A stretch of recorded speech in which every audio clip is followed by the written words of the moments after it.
teman-teman, selamat datang di Sumber Artikel. Jangan lupa tekan tombol subscribe dan aktifkan lonceng notifikasinya ya, agar apabila channel ini mengupload konten terbaru, kalian tidak akan ketinggalan. Selamat mendengarkan novel yang berjudul Little Paradise di episode ke-15. Dari acara jalan-jalan hari ini, Renata mengetahui banyak tempat baru. Selain taman dan dua truk penjual makanan, Renata juga menemukan keberadaan supermarket tak jauh dari sana. Jika diukur dari hotel, jaraknya hanya butuh 10 menit berjalan kaki. Sebenarnya Renata sangat ingin masuk ke dalam sana dan melihat-lihat. Tapi karena tidak ada uang, dia harus rela membalikkan badan dan berjalan menjauh. Suhu yang masih dingin pun memaksa keduanya kembali ke hotel. Hanya 1 jam waktu yang mereka habiskan untuk jalan-jalan. Kini setelah mereka sampai di lantai atas, Sophie sudah kembali bergelung di atas sofa dan tidur. Sementara itu, suasana di lantai 51 dan 52 sangat sepi. Renata berasumsi jika tuannya masih sibuk dengan pekerjaannya di lantai 53. Tak lama, pelayan mengetuk pintu kamar mereka untuk mengantarkan makanan siang. Saat itu, setelah menghubungi tuannya agar turun dan makan siang, Renata sempat menceritakan apa saja yang terjadi saat mengajak jalan-jalan Sophie, termasuk ketika ada yang memberikan hotdog secara gratis. Awalnya dia kirain Brian akan marah dan melarangnya memberi makan makanan yang dijual dari jalanan kepada Sophie. Tapi ternyata pemuda itu hanya mengedikkan bahu dan membiarkan bagi angin lalu. Reaksi seperti ini tentu saja membuat Renata menghela napas lega. Tapi ada hal lain yang mulai mengusiknya. Setelah mengetahui keberadaan supermarket, Renata tidak bisa melirik pada dapur yang ada di sebelah ruang makan. Dapur itu terlihat lengkap dengan peralatan masaknya, namun nyaris tidak ada bahan-bahan yang bisa digunakan. Tidak ada minyak goreng, bahkan gula, garam pun nihil. Kulkas pun isinya kosong. Hanya ada piring berisi makanan yang memang sengaja didinginkan, atau botol wine. Sejujurnya, Renata sangat ingin diperbolehkan memasak di sana. Sejak dulu, memasak adalah hobinya dan menjadi pelarian hidup. Saat tinggal bersama bibinya, Renata selalu bertugas memasak, walaupun dengan bahan seadanya. Baginya, itu adalah hal yang terbaik yang pernah dia dapat selama tinggal bersama bibinya. Meski Renata ingin diperbolehkan memasak, bukan berarti dia tidak senang dengan makanan mewah dari hotel. Makanan yang disajikan memang enak, tapi pengeluangan menu sebanyak beberapa kali selama 1 minggu pun membuat makanannya merasa tidak istimewa lagi. Biarpun bagaimana, makanan enak dan mewah lebih baik dikonsumsi tidak terlalu sering, apalagi bagi orang miskin sepertinya.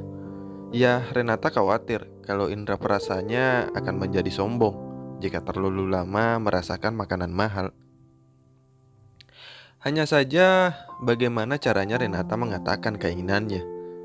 Biarpun diperbolehkan, bagaimana caranya memasak? Dia tidak punya uang untuk membeli bahan makanan. Gajinya belum keluar karena dia belum genap 1 bulan bekerja di sini. Sementara meminta uang dari tuannya untuk belanja terdengar amat sangat konyol. Setelah semua benda yang diberikan padanya, tidak mungkin Renata berani meminta uang hanya untuk memenuhi keinginan egoisnya. Satu-satunya cara untuk mewujudkan keinginannya adalah menunggu hingga gajinya diberikan. Kemudian Renata bisa membelanjakan uangnya. Kau bisa memasak? Pemuda di depannya bertanya setelah memberikan 1 lembar uang 20 pounds kepada Renata. Setelah mendengar cerita pelayannya kalau Sophie memang senang diberikan jajanan minggu lalu, dia merasa keberatan menitipkan uangnya pada gadis itu untuk jaga-jaga jika Sophie meminta dibelikan makanan lagi.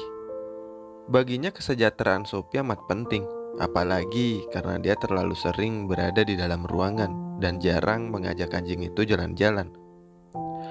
Matanya berkedip 2 kali setelah pelayannya barusan mengatakan, "Kalau masih ada uang sisa, apakah saya boleh membeli bahan makanan untuk dimasak di sini?"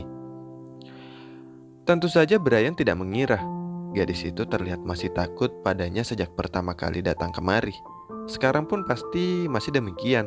Tapi sekarang dia sudah memberanikan diri untuk meminta uangnya untuk dibelikan bahan makanan. Bisa, tapi hanya sedikit-sedikit, balas Renata kala mendengar pertanyaan tentang skill memasaknya. Pemuda di depannya tampak berpikir, kepalanya mengangguk pelan beberapa kali. Ya, kemudian disusul dengan gerakan membuka dompetnya sekali lagi.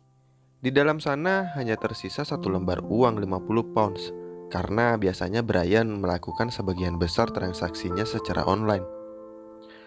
Diberikan 1 lembar uang 50 pounds tersebut pada Renata yang tercengang di depannya.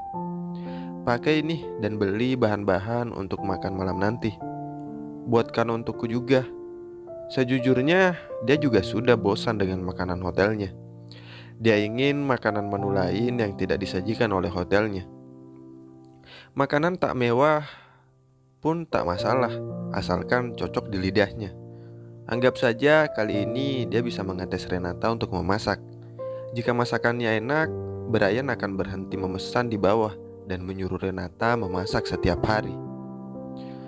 Biarpun awalnya tampak enggan dan sungkan, pada akhirnya Renata menerima uang itu dan memasukkan ke dalam saku mantel. Tuan ingin menu apa untuk nanti malam? Terserah kau, pokoknya jangan menu yang sama dengan menu hotel. Toh Brian juga tidak berniat menjadi juri acara MasterChef atau semacamnya.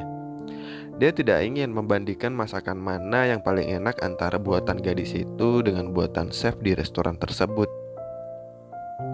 Renata pun sejujurnya belum memiliki ide akan memasak apa untuk makan malam. Mungkin dia bisa berpikir sambil berjalan nanti. Tapi yang paling penting adalah, apakah Tuan punya alergi makanan sesuatu? Brian menaikkan alisnya. Dia cukup terkesan dengan pertanyaan itu. Seumur hidupnya jarang sekali ada orang yang menanyakan alergi makanan saat memasak untuknya. Jujur saja, kecurigaannya pada Renata masih ada, dan Brian mau tak mau menarik 2 kesimpulan. 1, Renata memang peduli dan tidak ingin majikannya masuk ke rumah sakit.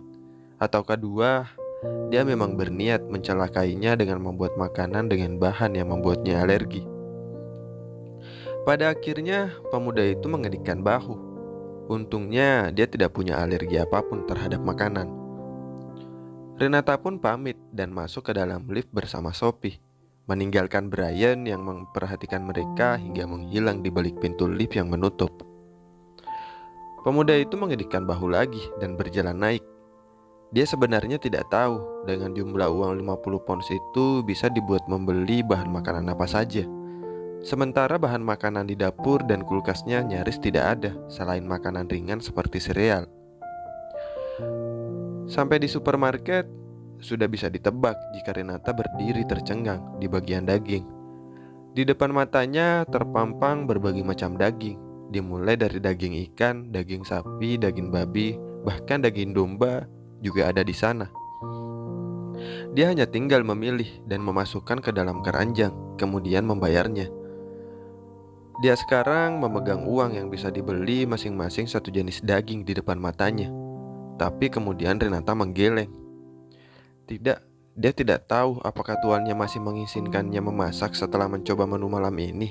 Sehingga Renata berpikir dia harus mengambil bahan-bahan yang diperlukan, sembari memikirkan makanan apa yang akan dimasak. Kakinya diarahkan ke rak-rak lainnya. Pertama-tama, dia harus membeli bahan dasar dahulu, seperti minyak, gula, garam, merica, dan lainnya.